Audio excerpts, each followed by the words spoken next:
Hello, everyone, and welcome back to Kuli English Podcast. It's me, your host, Chris. So today I want to talk about Okinawa. And Okinawa is like this Japanese island. It's to the southwest of Japan. It's in between Japan and Taiwan. And I recently went to Okinawa for about a week, and a bunch of cool stuff happened. Or at least I thought it was cool. I thought it was fun. So then I thought, okay, well, why don't I also just go ahead and talk about it inside a podcast episode? So in the last episode, I read you a story. It was the tofu story, and it's a cute little fiction story. So it's not a real story, it's fiction. It's a story that I wrote. But this time, I want to talk about real life things. So all these things are going to be true stories, and we're just going back to talking about like life and things like that. So in particular, I'm going to be talking about the amusement park that we went to, which was called Junglia. I guess in English, it's just Junglia. And a couple of other stories from the trip in Okinawa, including me pretending to be like a Japanese guy who can't speak English, and then also just some random conversations that we had in the car. And like sometimes when you have a trip with friends and you go somewhere, it's not only about the places that you go, but it's about the going. It's about the whole process. It's about the fun that you have along the way. And we had a lot of pretty funny conversations, so hopefully I can do a good job telling you guys about these conversations, and you guys can have some fun too in English.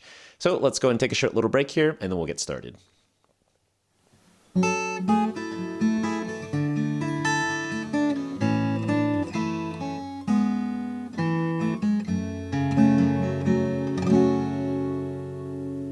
Okay, so let's go ahead and get started.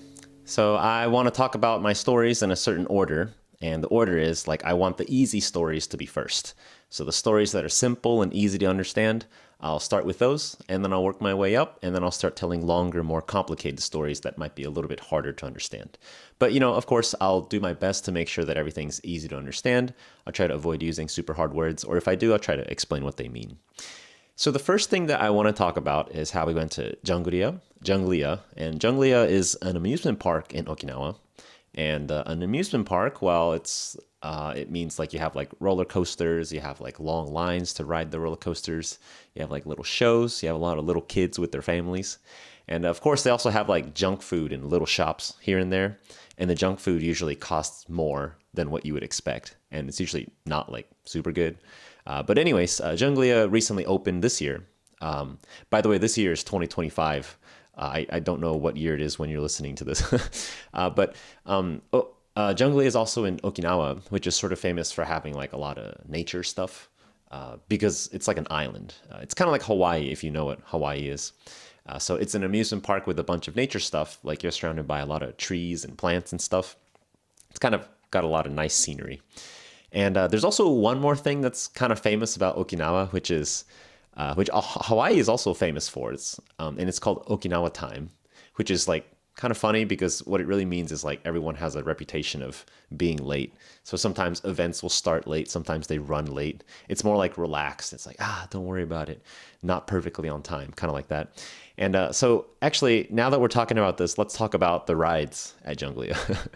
So from the very start of the day, which is 10 a.m., the amusement park opens at 10 a.m. At 10 a.m., you basically have to rush to get these things.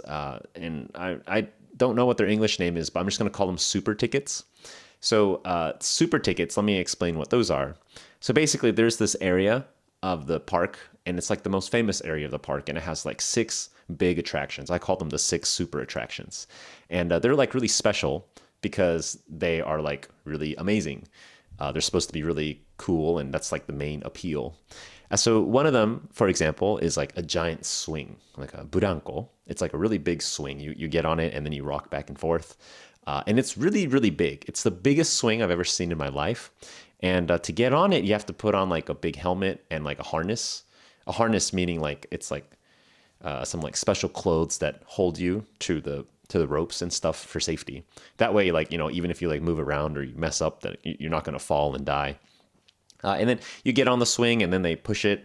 And then, if you look, it's it's kind of high off the ground and it's also near a cliff. So you have these views and it feels you're really high up off the ground.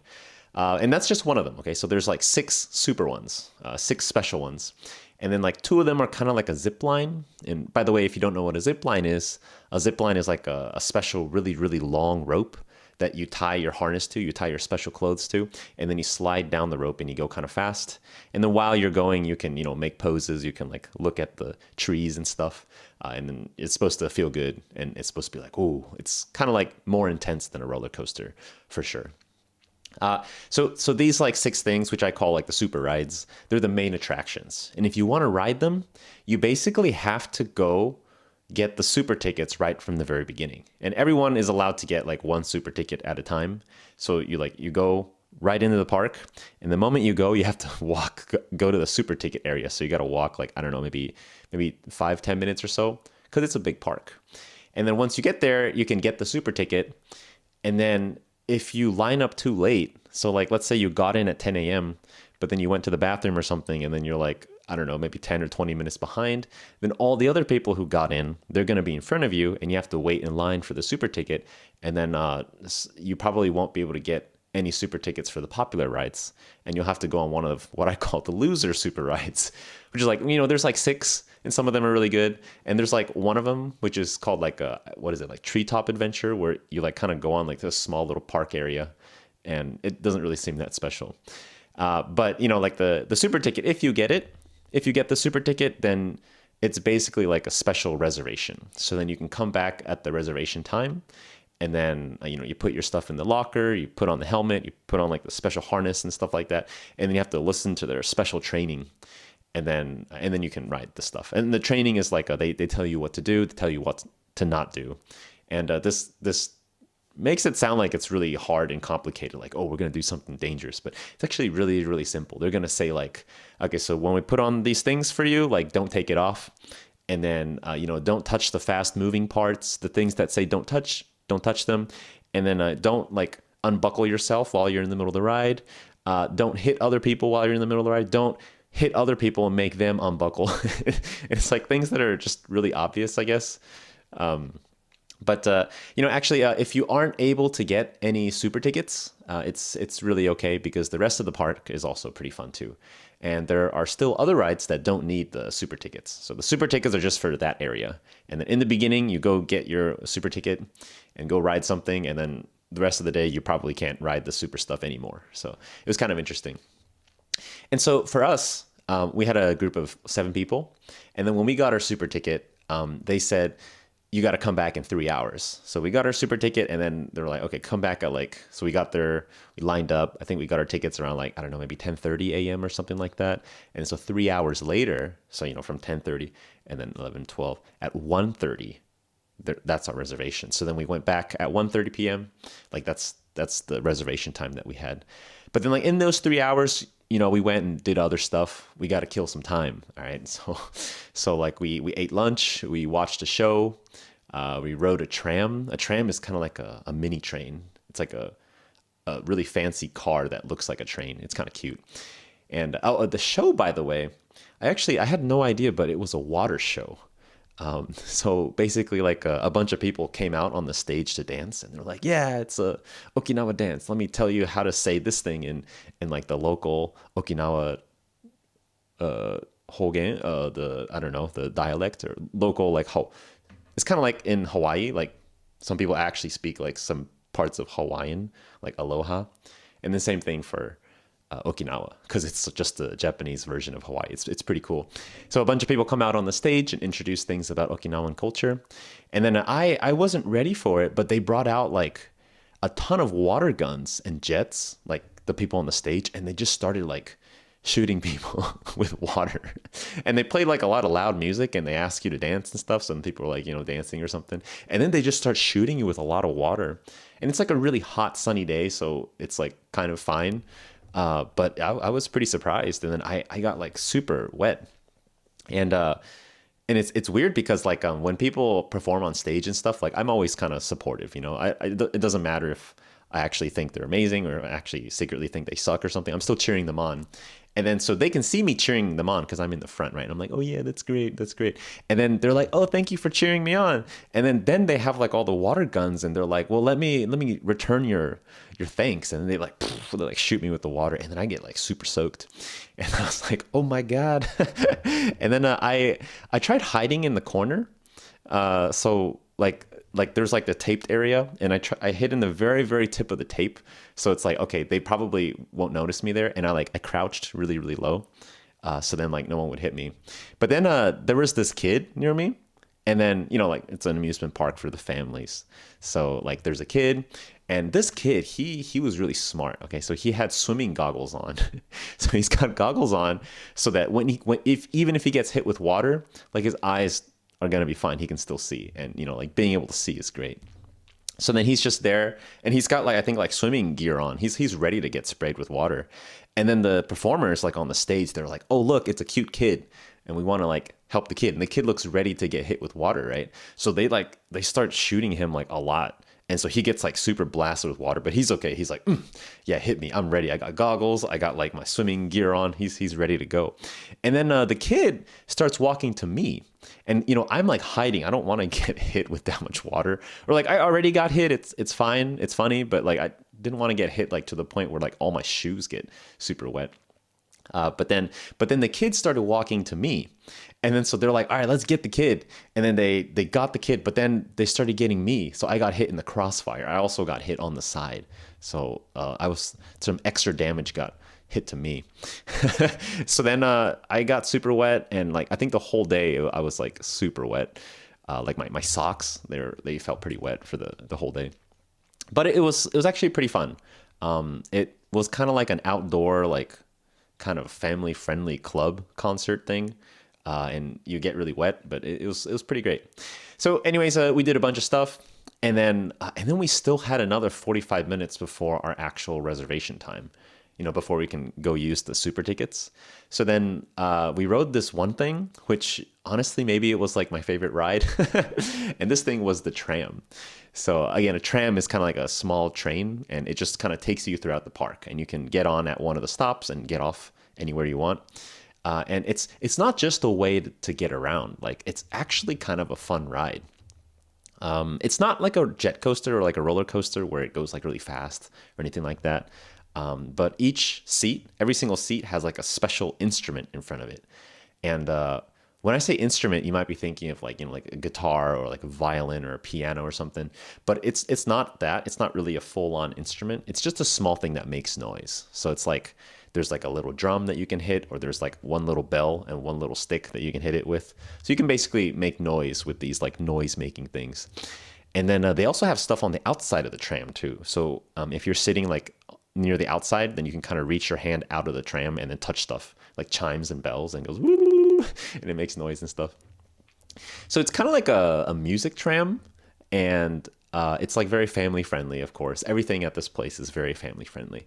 And then when you ride this tram, they have an MC at the front of the tram. So like they have like a host, and the host is talking to everyone. And then her name's Satomi. Satomi-san. And then her job is to tell facts as you ride. So it's kind of like a tour guide, but she also tells you to make noise on your instrument sometimes.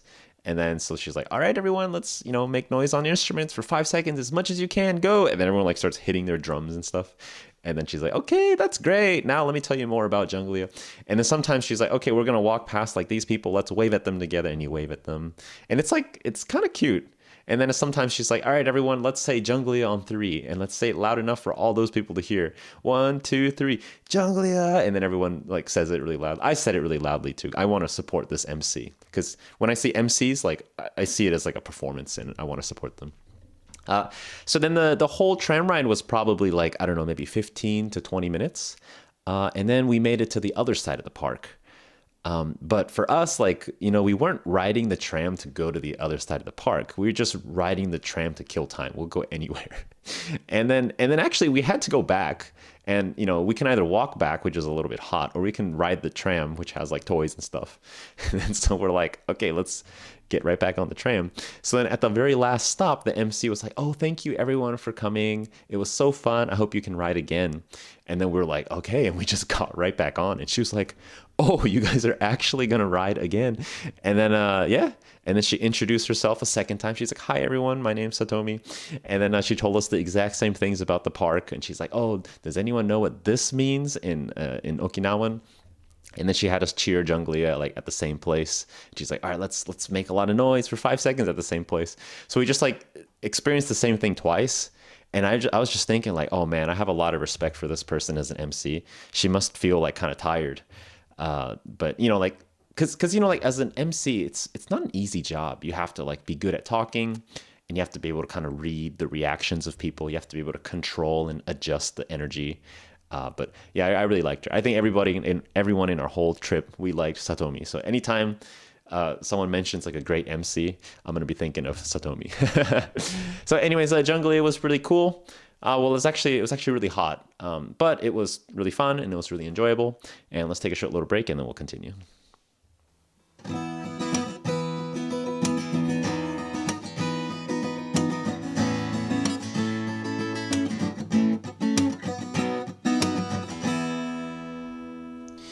All right, so let's go ahead and continue.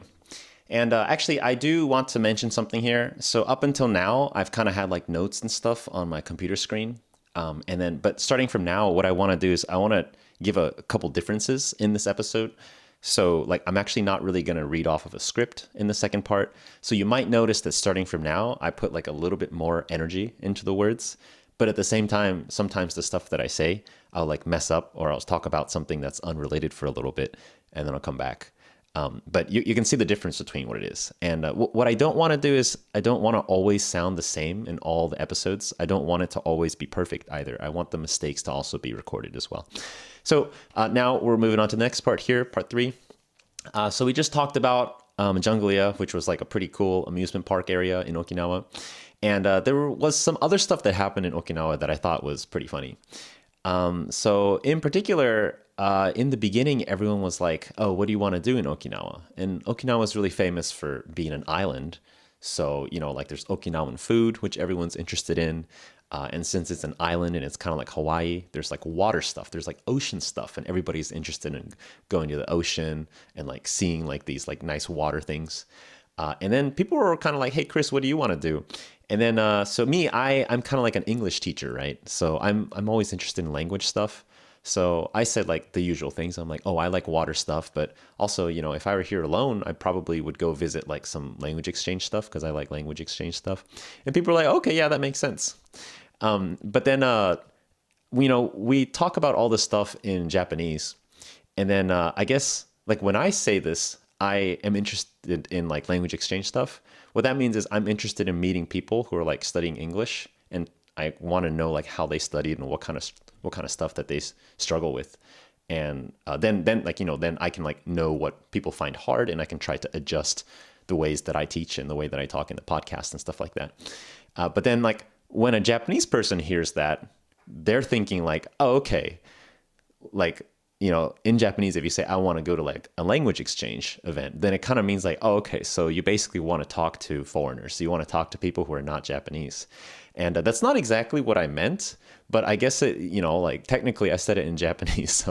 So maybe like there was this image that got created, which is like not a completely true image, but it was like, okay, so Chris really wants to talk with white people because Chris wants to go to a language exchange, which means he wants to talk with people from other countries, which means he wants to talk to white people.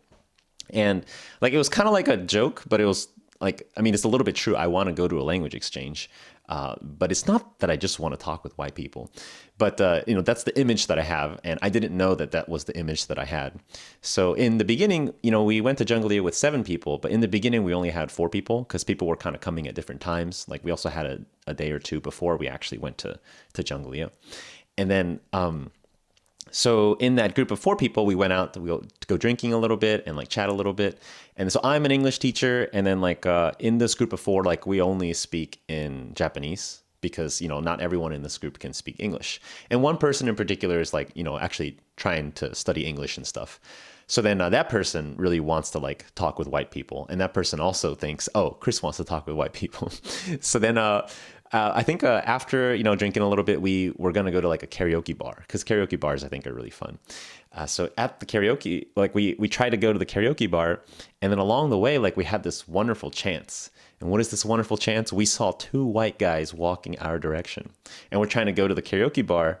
But then because we saw those 2 white guys, we're like whispering to each other. It's like, oh, this is a chance to talk to white people. Our group wants to talk to white people. Let's talk to white people. And then, so then, we did our best. And then for me, what I do in these kinds of circumstances is like, since I'm an English teacher, like if I come up to them and I approach them with like perfect English, then what's going to happen is then I have to turn into like a translator and I have to translate between English and Japanese to English. And then also it's kind of weird because then like I might introduce like a different feeling to it and I want people to just kind of talk freely. So then what I do in these circumstances is I just pretend like I can't really speak English. And what that means is I pretend like I'm a Japanese guy and I'm really bad at English. And then that way the other people have a chance to speak Japanese. Then the other people who are Japanese people, they get a chance to speak English. So then, the two people walking by, we do our best to like talk to strangers, to completely, like interrupt them in whatever they're doing.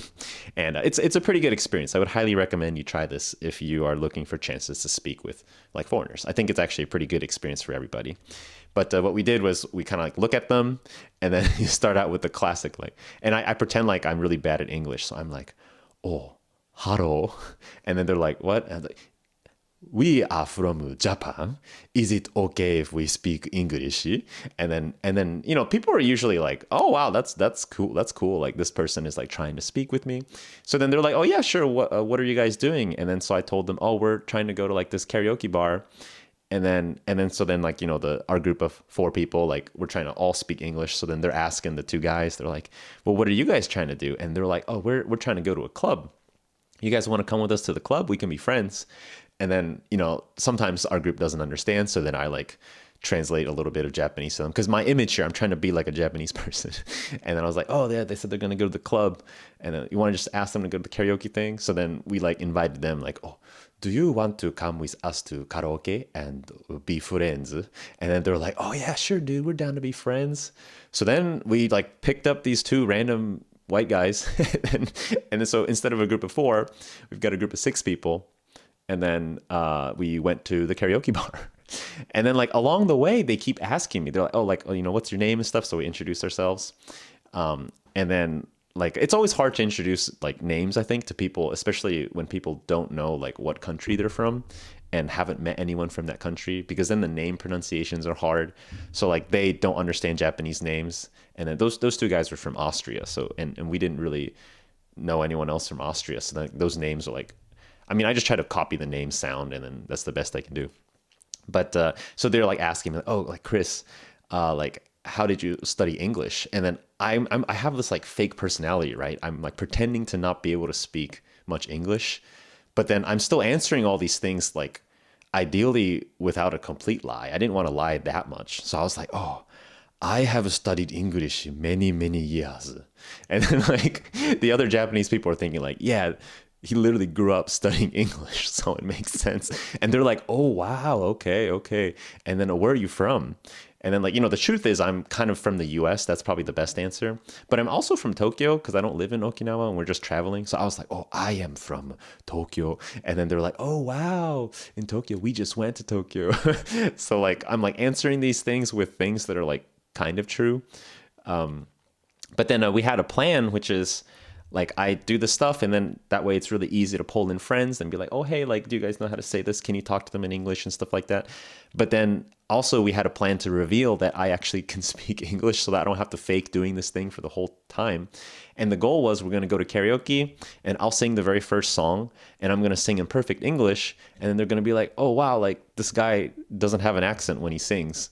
And wow, so he must actually be like, an American guy or something like that. And that was like the plan. And then so we got to the karaoke place and, like we sat down. It was actually a pretty nice place. And then they had like a really cheap menu. It was like 1,000 yen for all you can drink and all you can sing for an hour, which is like really cheap, I think.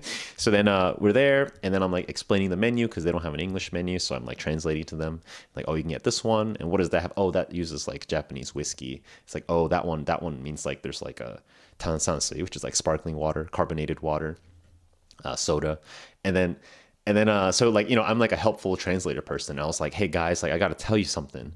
Like when I sing, in English, like I sing in perfect English and it sounds native.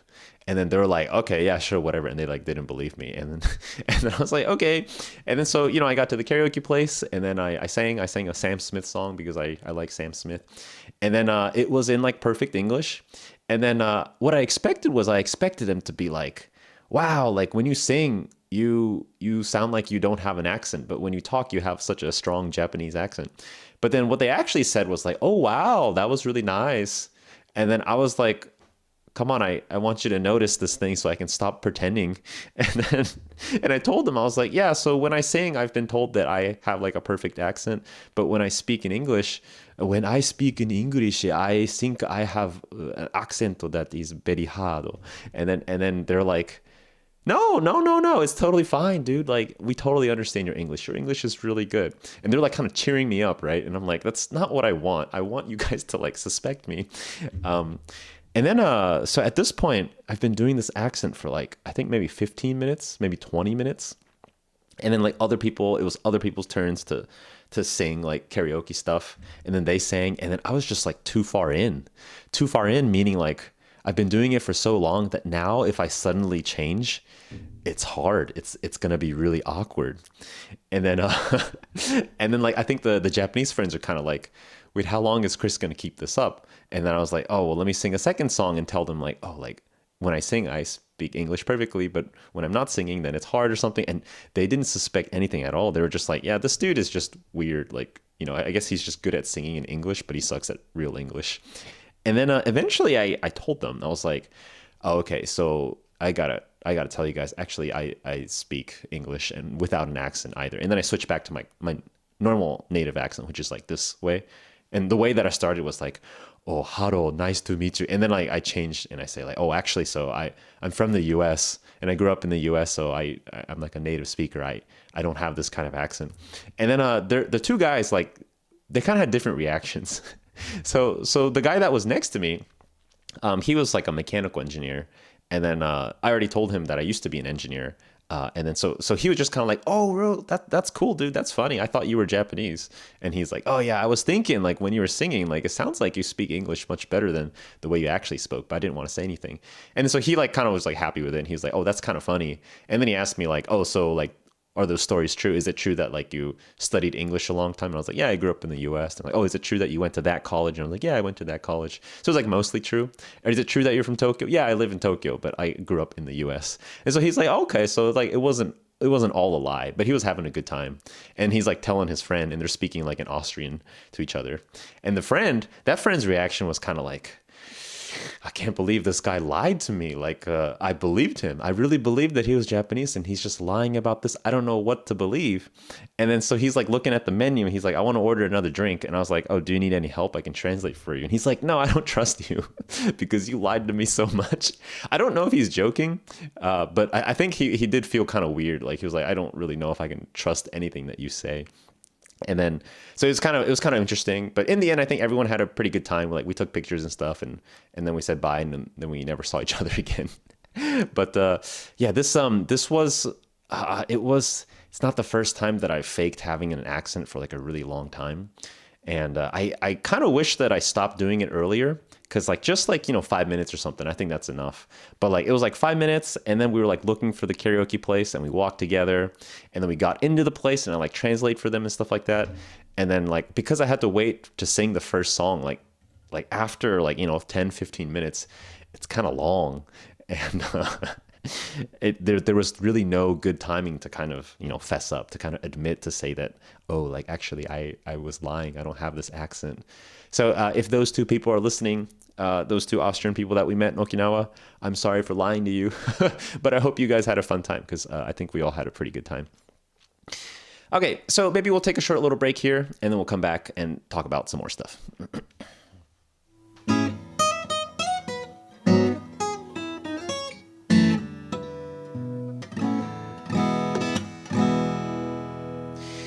All right, so let's go and make our way into this next section here. So in this last section, we just talked about how our group of people, we like talked to two random white guys, And then I ended up becoming kind of friends with them, and we went to karaoke with them. And also, it was kind of like this weird thing where I was pretending not to speak English so that other people can like have a chance to speak English. But then the fake accent and like the fake personality kind of just stood there for too long, and then it was kind of awkward. But in the end, I think everyone had a good time. I think those two had a good time.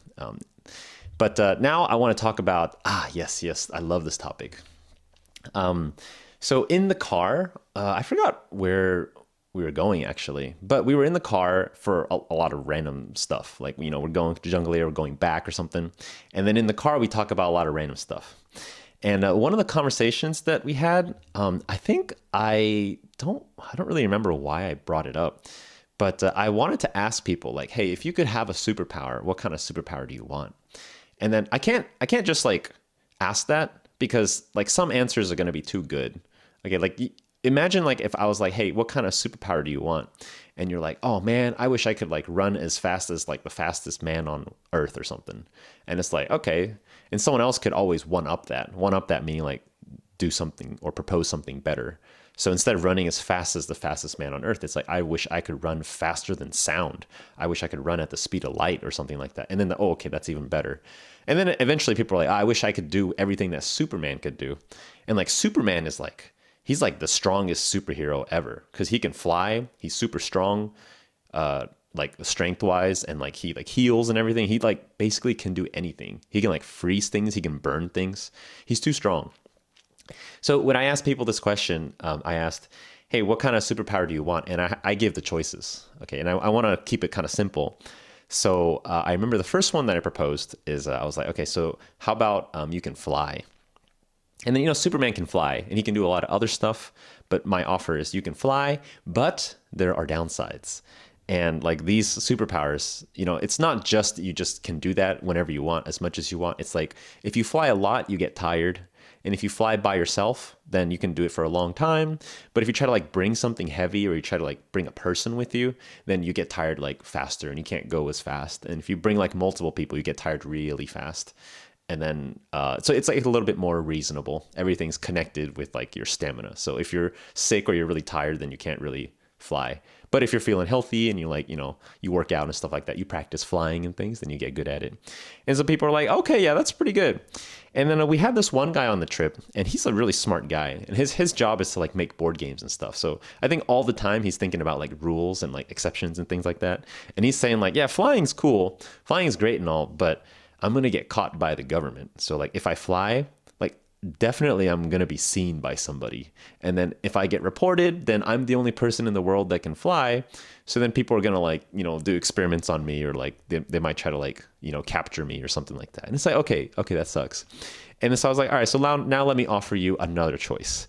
So instead of flying, how about you just get instant transmission? So teleportation, 瞬間移動. So like if you just think about where you want to go and you go and you think about it, then you can teleport and then you like appear in the place that you want to be. So for example, like right now I'm in Tokyo, but if I want to teleport to like the US or something, then I just I think about it and then I instantly appear there. And this is like even faster than flying, right? Because flying, like I don't know, I guess the image that like what I have in mind is like you can fly really fast, but it's not as fast as just like instant. Like I snap my fingers and then you're just there. And then for the instant transmission or the teleportation, you can do it. But then if you do it too much, you get pretty tired. Like that's the drawback. If you keep teleporting back and forth, then you get tired. Like it's just so that you know that there's a limit. Like you can't like teleport for every single thing in life because then that's like too much of a change. So I wanted to introduce a downside. So it's like, oh, but you're gonna get tired. And then so then the same guy, right? The same guy, the smart guy. He's like always complaining about this stuff, and he's funny. I'm really glad that we had this conversation. And he was like, but even if I like teleport somewhere, like definitely someone's gonna notice. And then, so it's like, well, yeah, like somebody's gonna notice, but if somebody notices you and then you get caught and you got sent to jail or something, like you can just teleport out and go somewhere else. So like you can always get away. Like nobody can really get you. Even if like people are going to try to shoot you or something, you can just kind of teleport away to some place far away and they won't know where you went. So it's probably fine, right? And he was like, no, I don't want to live my life on the run. And then, so then I was like, wait, then what do you want instead? And then I was like, okay, so let me give you something else. So I'll offer you a third option. So the first option was flying, but you get tired. And the second option was teleportation, but you get tired. And then the third option, and by the way, most of the people that were in the car that were talking about this, I think a lot of people were happy with either one. They were like, okay, yeah, flying's fine. Oh yeah, instant teleportation, that's probably a little bit better. And then I was like, okay, so I'll give you a different one. How about one that you probably can't really get caught for, which is like you can read minds. So read minds means like if someone is thinking something, then you can instantly know what they're thinking. You just look at them and then they don't have to say anything. They don't have to like make any kind of facial expression. You can just understand all of their feelings. And so it's like max communication level. Like this is something that probably no one in the world can do. And like this is probably a pretty useful thing. You could even use it like to like save people. So, you know, if somebody like, oh, like I'm like, I don't know, injured or something, but I can't explain, then you can just read their mind, and it would be pretty useful in like if you were like a doctor or something like that. And then so of course, you know, people are always asking like random questions. So they're like, okay, so if I can do this, let's say I'm trying to read the mind of some like American guy and I don't speak English, then am I going to be able to understand? And we're like, okay, yeah, sure, that's fine. Because, you know, reading minds, it seems like it needs a little buff. We got to give it a little power up to compare with like flying and teleportation, which are like really strong. And then like reading a mind, it's like, okay, well, let's try to help it out. So we're like, okay, so if you try to read the mind of somebody and you don't speak the language that they speak, or you don't speak the language that they're thinking in, that's fine. Like you understand all the feelings, you understand all the thoughts. And then they're like, okay, so if I can do that, then can I also speak every language? And it's like, no. You just understand, but you can't output it. You can't output any language, just languages that you learn and stuff like that. But like you can understand anything. And then some people are like, oh, okay, that's pretty good. And so somebody was like, and by the way, like this whole conversation, like I don't really have like a major point. This isn't like a lesson that I'm trying to say. I'm just trying to repeat the conversation because I thought it was pretty interesting. But at some point, someone was like, okay, reading minds, wow, that's pretty good. And I also just realized that if we use this in the casino, like for gambling, because I can just look at people and then I'll know what stuff they have, like what cards they have. And then I can like be an amazing gambler and I can probably make a lot of money. So like with this power, I could have like tons of money. And then someone else, or maybe me, I don't remember, but someone else was like, yeah, but you could do that with like any of the powers. So if you were flying and you really, really wanted to make a lot of money, you could make like a tourist attraction that's like, hey, everyone, so I'll take you on a private flying tour, but it's only for super rich people. So you have to pay like, I don't know, like $10,000, and then I'll take you flying for like 15 minutes. Like one-on-one flying wherever you want to go or something like that. And then so like you could make money that way, and that's probably fine. And same with like the teleportation stuff. I mean, it's not legal, but you could teleport somewhere, take a bunch of cash, and then like teleport away, and then you know you could steal money. So like if you use the powers in certain ways, and maybe those things are going to be against the law, so it's not good and you shouldn't do it. But you know, if you really really wanted to, you could get money. And the same for the reading minds thing. And then the board game guy was like, he was like, wait, but if I can read people's minds, then board games don't really have a meaning. And he really likes board games, and he's really good at them too. But like, if you can read the minds of everybody, then like it kind of defeats the purpose of a lot of things. Like you can't really play games that have it be fair because you know exactly what they're thinking, you know what cards they have. And then so then we're like, okay, fine, it's fine. You can turn it off. You have the ability to turn that ability off if you want. And he's like, okay, yeah, but you know what? I don't really want it. And I was just like, all right, dude, what do you want? Okay, so I gave you these three choices, right? We've got flying, but you get tired, and then you've got teleportation, but you get tired, and you've got mind reading, which doesn't even have any like drawbacks. What are you complaining about? And then like, what do you want? And then he's like, all right, so how about I just get like, anytime I get injured, like all injuries heal really fast, like super healing. And then I was like, nah, dude, you can't do that. And also you'd probably get caught for that, right? Like, you know, if you like jumped off a building or something, and like, I don't know, you broke your leg, and then your leg just healed like in 10 seconds.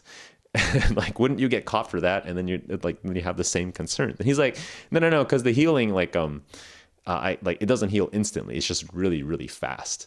So like, I like look like I'm injured, but then after I go home that night, then the next day I'm like all healed no matter what. And it's like, okay, yeah, sure. And then I was like, no, I don't think I want to allow that. So you got to propose something else. And then, then some other things came up where he's like, okay, how about just perfect memory? I want perfect memory so that every single thing that I've ever done in life, I just remember it well. And then this is also something that I can turn on and off. And then it's like, actually, yeah, that's a pretty good power, because then, no matter what you do, as long as you experienced it once, you'll be able to remember it. And so like you basically never forget anything. That's actually pretty amazing. And then eventually, I don't know what happened, but eventually we started talking about powers that are like bad. So then like we're trying to like come up with powers that are like kind of useless. And then someone was like, okay, so do you know like Kamehameha, like Goku from Dragon Ball Z, like Kamehameha? So you can do Kamehameha, but you can only do it once in your life. And it's like, how is that going to be useful? It's like, yeah, exactly. I'm trying to come up with a superpower that's like a superpower, but it's kind of useless. And then so being able to Kamehameha once, like you do it once and I don't know, like you'll cause a lot of damage. You'll probably hurt a lot of people, which is probably not something that you want to do, but it's still a superpower. And people are like, okay. And I had a really good one, which I think I like this one, which is, if you guys have ever heard of the Justice League, the Justice League is like, it's a league of heroes. It's a group of superheroes, and it's from like a comic book in the US, but it has like all the main superheroes. It's got like Batman, it's got Wonder Woman, it's got the Green Lantern, Superman, who's like, the strongest one. And they all have a lot of superpowers and all that, right? And then there's one guy in the Justice League, and his name is Aquaman. And aqua means like water, man, just man. So, and he's like a water man. So he's like really good at swimming, and he's like, he can breathe underwater. And he looks like a fish, but only from the waist down. And he's like kind of strong, but he's not as strong as like Superman. He can't fly. He's just good at swimming, and he can also talk to fish. So then I was like, oh, okay, I have a superpower. How about you can talk to fish? And people are like, yeah, that one's a pretty useless superpower. I don't know what you're gonna do, like if you're able to talk to fish. But then I added some more stuff. And I was like, all right, you can talk to fish, but also most fish are just stupid. So if you try to talk to a fish and it's stupid, then like nothing happens because they're stupid. Like you say hi, and then the fish is like, I'm stupid. I'm a fish. I can't have a conversation. And people are like, oh yeah, that's pretty useless. And then I don't know why, but people are like, okay, let's make it even more useless. So you can talk to fish, but if the fish is stupid, then like, no conversation happens because they're too stupid. And you can only do it once. So you can only talk to a fish like once. And then if you happen to pick a fish that's stupid, then like you basically wasted your superpower. And then people are like, yeah, agreed. That one is like one of the absolute worst superpowers. And then I don't really know where else the conversation went from there, but I thought it was pretty funny overall. Like in the end, I gave a bunch of choices, and I think a lot of people ended up choosing the teleportation one because it seems pretty good. Of course, like maybe if perfect memory was there, that one would be a pretty good power too. I think it's really compatible, meaning like because you can turn it off, and you can turn it on at any point, and just having perfect memory would help with a lot of stuff. Like imagine everything that you study, if you just like study it once, you'll never forget. You'll just like be able to remember anything. You could like look through a dictionary, spend like 1 hour, and then you'll know every single word just by kind of flipping through the book. So it's pretty good. But anyways, I think that was a pretty interesting conversation. We had a lot of other, also had a lot of other interesting conversations, but maybe that's enough for this episode. And let's go ahead and start wrapping up. So thanks again for listening to this podcast episode. This I think was episode 26. And I should have a pretty great episode coming out soon within the next like 2 or 3 weeks. And that's because we're going to be able to interview like a theater actress. So please look forward to that. And then again, thanks so much for listening until the end of the episode. If you like it, if you can subscribe, you can follow, do whatever. The people that are already supporting me, thank you so much. And with that, I guess hopefully we'll see you next Tuesday on Kuli English Podcast.